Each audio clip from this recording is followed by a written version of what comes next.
یہ آج کل ایک بات چل پڑی ہے کہ بھائی نہیں خود دعوت دینے کو ضروری ہے، قلم بھی ہے، اخبار بھی ہے، رسائل بھی ہے، موبائل بھی ہے، ان سے بھی دعوت دی جا سکتی ہے. تو میں تو آپ کی اس رائے میں حیران کہ حدیث میں تو قلم کا، کتاب کا، اخبار کا، رسائل کا کہیں بھی ذکر نہیں ہے. کہ حدیث میں تو قلم کا، کتاب کا، اخبار کا، رسائل کا کہیں بھی ذکر نہیں ہے.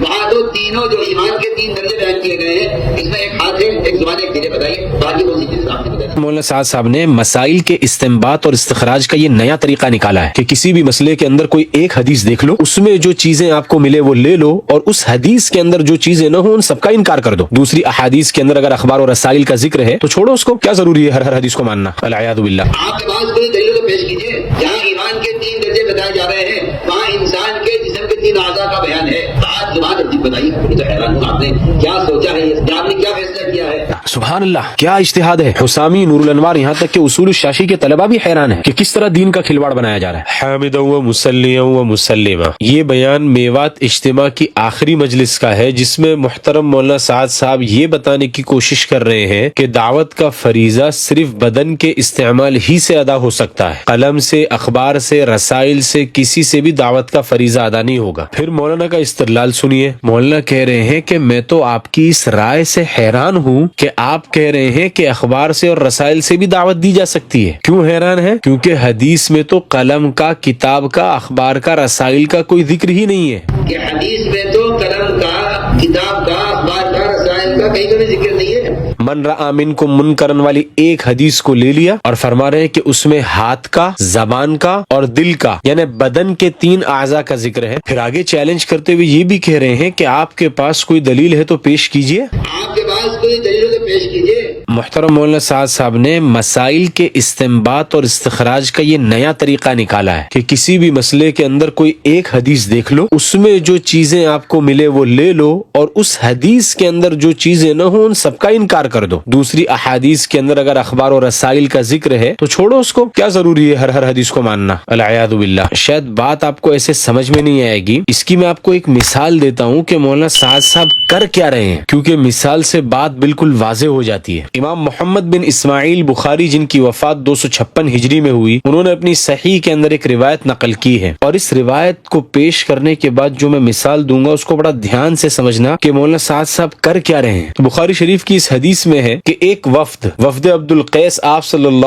علیہ وسلم کی خدمت میں حاضر ہوا. آپ صلی اللہ علیہ وسلم نے ان سے فرمایا کہ میں تمہیں 4 باتوں کا حکم کرتا ہوں اور 4 باتوں سے روکتا ہوں. 4 کا حکم فرمایا اور 4 ہی سے روکا. جن 4 باتوں کا حکم دیا اس میں سے پہلی یہ ہے کہ اللہ کے ایک ہونے کی گواہی دینا، نمبر 2 نماز قائم کرنا، نمبر 3 زکوٰۃ ادا کرنا، اور نمبر 4 مال غنیمت میں سے خمس یعنی 20% ادا کرنا. اور جن 4 باتوں سے منع کیا وہ 4 برتن تھے، نمبر 1 دبا، نمبر 2 حنتم، نمبر 3 نقیر، اور نمبر 4 مزفت. اب مولانا سعد صاحب کی طرح کوئی عالم دین آئے اور اس حدیث کو لے کر یہ کہنے لگے کہ بھائی اسلام کے اندر حج وغیرہ کچھ بھی نہیں ہے. العیاذ باللہ. حدیث نے تو صرف 4 باتوں کا حکم کیا کہ شہادتین کی گواہی دو، نماز قائم کرو، زکوٰۃ ادا کرو، اور مال غنیمت میں سے خمس دو. یہاں پر حج کا تو کوئی ذکر ہے ہی نہیں. جب حج کا کوئی ذکر ہے ہی نہیں العیاذ باللہ تو حج کوئی عبادت ہے ہی نہیں. آپ کے پاس کوئی دلیل ہے تو دیجئے. اسی طرح مولانا سعد صاحب میوات اجتماع کے آخری دن کہہ رہے ہیں آپ کے پاس کوئی دلیل ہے تو دیجئے. تو ایسے شخص کو کیا کہا جائے گا کہ اس طرح مسائل کو ثابت کیا جاتا ہے؟ اس کو کہتے ہیں چیری پکنگ. ایک ہوتی ہے جمع روایات، یعنی ایک ٹاپک کے اوپر ساری کی ساری روایات کو جمع کرنا، اس کے بعد پھر فیصلہ کرنا. اور جمع روایات کا اپوزٹ ہے چیری پکنگ، یعنی اپنے مدعا کو ثابت کرنے کے لیے دلیل جہاں سے ملے اس کو لے لو، باقی ساری دلیلیں ایک طرف. پھر اس سے آگے بڑھ کر اسی حدیث سے اگر کوئی یہ کہنے لگے کہ آپ صلی اللہ علیہ وسلم نے یہ فرمایا کہ میں تمہیں 4 باتوں کا حکم کرتا ہوں اور 4 ہی باتوں سے روکتا ہوں. کوئی اگر یہ کہنے لگے کہ اسلام کے اندر احکامات صرف 8 ہے، بس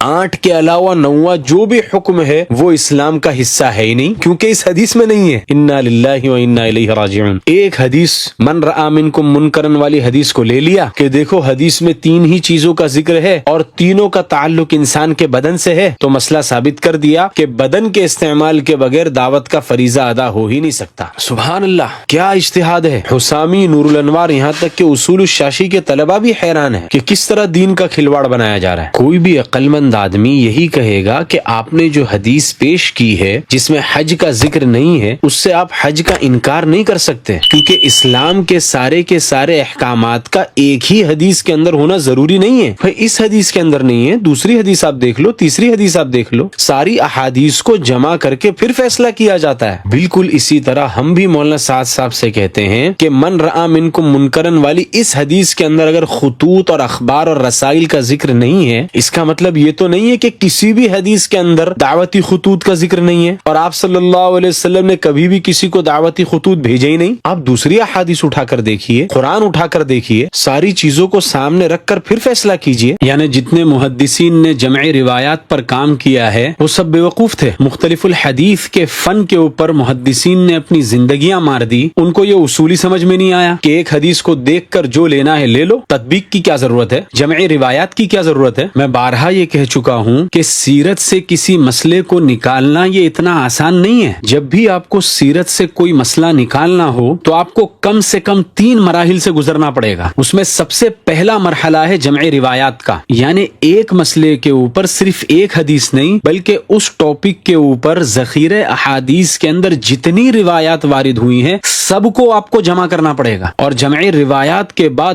دوسرا اور اس سے زیادہ مشکل کام آتا ہے التمییز بین الروایات کا، کہ کون سی حدیث صحیح ہے، کون سی حسن ہے، کون سی ضعیف ہے، کون سی منکر ہے، واہی ہے، کون سی من گھڑت ہے، حدیث کی سند میں کہاں پر شذوذ واقع ہو رہا ہے، کہاں پر علت ہے. یہ جمع روایات سے زیادہ مشکل کام ہے. اور جب 2 مرحلے آپ نے پار کر لیے تو سب سے زیادہ مشکل مرحلہ آتا ہے فقہ السیرہ کا. ما الذی یستنبط بهذه الروایہ، کہ ہمارے اس حادثہ اور نازلہ کے اندر یہ روایت ہم سے کیا چاہ رہی ہے. یہ اتنا آسان نہیں ہے. اس کے اوپر اصولیین اور فقہاء نے ہزاروں کتابیں لکھ ڈالی ہیں کہ یہ لفظ عام ہے یا خاص ہے، مطلق ہے یا مقید ہے، اور اس سے کون سا مسئلہ ثابت ہوگا. اگر ثابت ہوگا تو عبارت النص سے ثابت ہوگا یا اشارت النص سے ثابت ہوگا، اقتضاء النص سے ثابت ہوگا یا دلالت النص سے ثابت ہوگا. فقہاء نے ہزاروں کتابیں لکھ کر اپنی زندگیاں کھپا دی اس کے اندر. اس کے بعد جا کر آپ فیصلہ کر سکتے ہیں کہ فلانی چیز سیرت میں ہے اور فلانی چیز کا آپ انکار کر سکتے ہیں کہ یہ چیز سیرت میں نہیں ہے. اور فقہ السیرہ کے بعد بھی ایک ہوتا ہے مفہوم حدیث اور ایک ہوتا ہے منطوق حدیث. مفہوم حدیث الگ چیز ہے اور منطوق حدیث الگ چیز ہے. آپ نے جو چیز حدیث سے سمجھی ہے وہ نص حدیث نہیں ہے، وہ آپ کی سمجھ ہے. وہ عین حدیث اور نص حدیث نہیں ہے. حدیث سے جو آپ نے سمجھا ہے وہ آپ کا فہم ہے. مفہوم حدیث کو منطوق حدیث بنا کر پیش کرنا اور عین حدیث اور نص حدیث بنا کر پیش کرنا یہ بھی غلو ہے، یہ کم علمی کی بات ہے. امام طحاوی نے اور امام جساس رازی نے بار بار اس مسئلے پر بحث کی ہے. اسی طرح کی بات مولانا نے پچھلے سال بھی ایک بڑے اجتماع کے اندر کی تھی، وہ بھی آپ سنیے، جس میں مولانا نے 100 بار اللہ کی قسم کھائی تھی. اگر آپ کا خیال یہ ہے کہ اخبار رسائل سے اور ان گندے موبائلوں سے دین کی باتیں پہنچا دینے سے میرا دعوت ہو جائے گا، میں آپ سے 100 بار اللہ کی قسم کھا کر عرض کرتا ہوں کہ دعوت مدنی عبادت ہے. یہ کسی قلم سے، کسی رسالے سے، کسی اخبار سے، کسی ذریعے سے یہ فریضہ ادا نہیں ہوگا. آپ جتنے چاہے میسج کر لیجیے، جتنے چاہے آپ پیغامات بھیج دیجیے دین کے. میں 100 بار قسم کھا کر کہتا ہوں آپ کے ذمے جو دعوت کا فریضہ ہے اللہ نے کیا آپ کے ذمے، وہ آپ کے بدن کے استعمال کیے بغیر ادا نہیں ہوگا.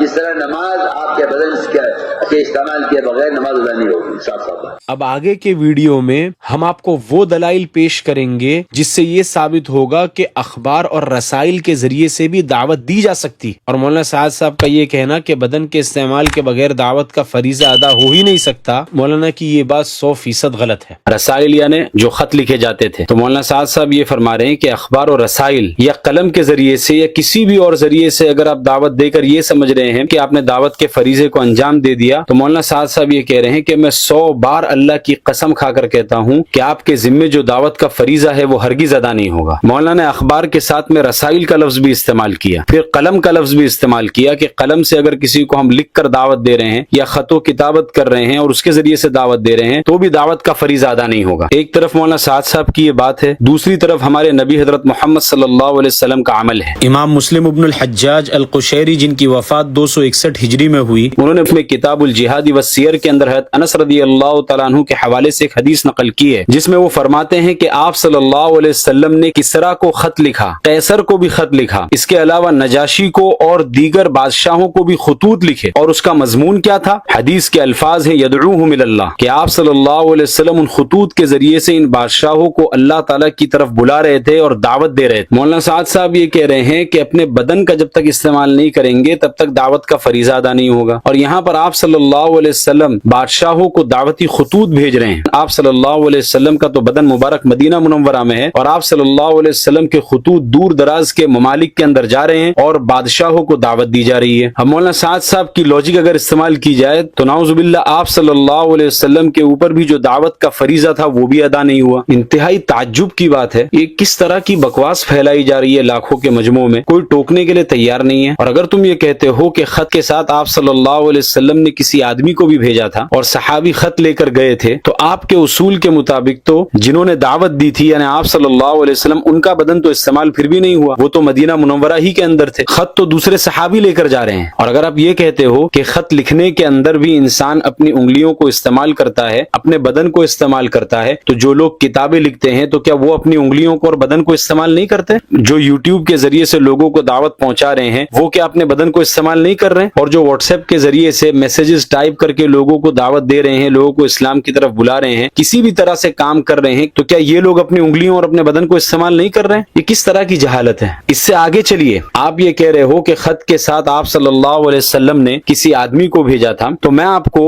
نبیوں کی وہ دعوت بھی دکھاتا ہوں اور قرآن سے دکھاؤں گا جس میں نبی خط کو بھیج رہے ہیں بغیر کسی انسان کے، بغیر کسی آدمی۔ سلیمان علیہ السلام کا واقعہ بلقیس کے ساتھ آپ اٹھا کر دیکھ لیجئے، سورہ نمل آیت نمبر 29 سے 31 تک اللہ تعالیٰ قرآن کے اندر سلیمان علیہ السلام کے اس واقعے کو بیان کر رہے ہیں۔ انی القی الی کتاب کریم انہ من سلیمان وانہ بسم اللہ الرحمن الرحیم اللہ تعلوا علی واتونی مسلمین۔ جب ہدہد نے سلیمان علیہ السلام کو آ کر ملکہ بلقیس کے حالات بتائے تو سلیمان علیہ السلام نے ایک خط لکھا بلقیس کے نام، اور کسی انسان کو نہیں بھیجا بلکہ ہدہد کے حوالے کیا۔ شیخ عماد الدین ابو الفدا اسماعیل بن عمرو بن کثیر، جن کی وفات 774 ہجری کے اندر ہوئی، وہ اپنی مشہور کتاب تفسیر ابن کثیر میں لکھتے ہیں کتب کتابا الی بلقیس وقومها، سلیمان علیہ السلام نے بلقیس کے نام اور اس کی قوم کے نام خط لکھا اور اس خط کو ہدہد کے حوالے کیا۔ ایک پرندہ خط لے کر جا رہا ہے، انسانی بدن تو استعمال نہیں ہو رہا، تو کیا آپ یہ کہیں گے کہ سلیمان علیہ السلام نے نعوذ باللہ اپنے دعوت کے فریضے کو ادا نہیں کیا؟ یہی نہیں، اب آپ اور آگے چلیے، صرف عرب کے اندر نہیں، آپ صلی اللہ علیہ وسلم نے عجمیوں کو خطوط لکھے، عرب کے باہر بھی خطوط لکھے، اور اس کو ثابت کرنے کے لیے میں 100 بار اللہ کی قسم نہیں کھاؤں گا، کیونکہ دعوے کو جب مضبوط کرنے اور پختہ کرنے کے لیے دلیل موجود ہوتی ہے تو بلا وجہ قسمیں کھانے کی ضرورت نہیں پڑتی۔ صحیح بخاری کتاب اللباس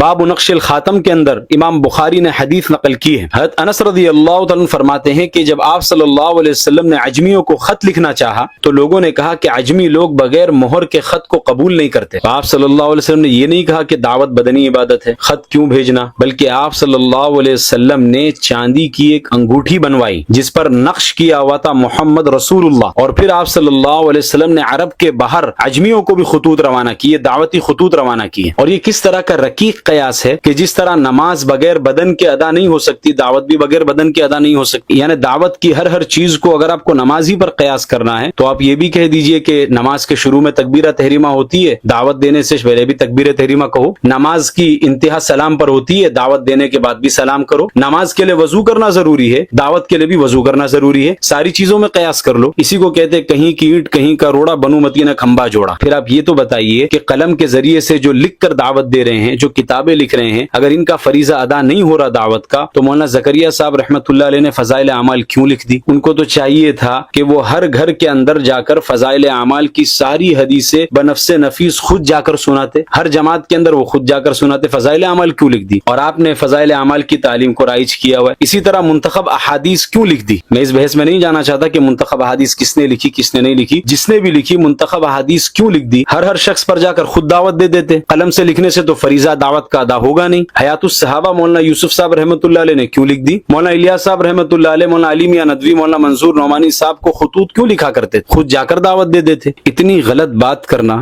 لاکھوں کے مجمع میں، اس پر اللہ کی قسم کھانا، اللہ کا نام اتنا ہلکا ہے، پھر 100 بار اللہ کی قسم کھانا، اللہ کی پناہ، یہ کس لیول کی بیوقوفی چل رہی ہے؟ کون سی لاجک ہے ہے یہ؟ کیوں بھولی بھالی عوام کو گمراہ کیا جا رہا ہے؟ اب یہ تو ذرا دیکھ لیتے کہ اللہ تعالیٰ قرآن کے اندر قلم کی قسم کھا رہے ہیں، نون والقلم وما یسطرون۔ اللہ تعالیٰ فرما رہے ہیں قسم ہے قلم کی اور ان چیزوں کی جس کو لوگ لکھ رہے ہیں۔ مفتی تقی عثمانی صاحب دامت برکاتہم نے اس کی 2 تفسیریں لکھی ہیں۔ ایک تفسیر کے مطابق تو لوح محفوظ کے اندر جو لکھا جا رہا ہے وہ مراد ہے یہاں پر، اور ایک دوسری تفسیر مفتی تقی عثمانی صاحب نے یہ کی ہے کہ قلم سے عام قلم مراد ہے، اور وما یسترون کا معنی ہے جو کچھ لوگ لکھ رہے ہیں۔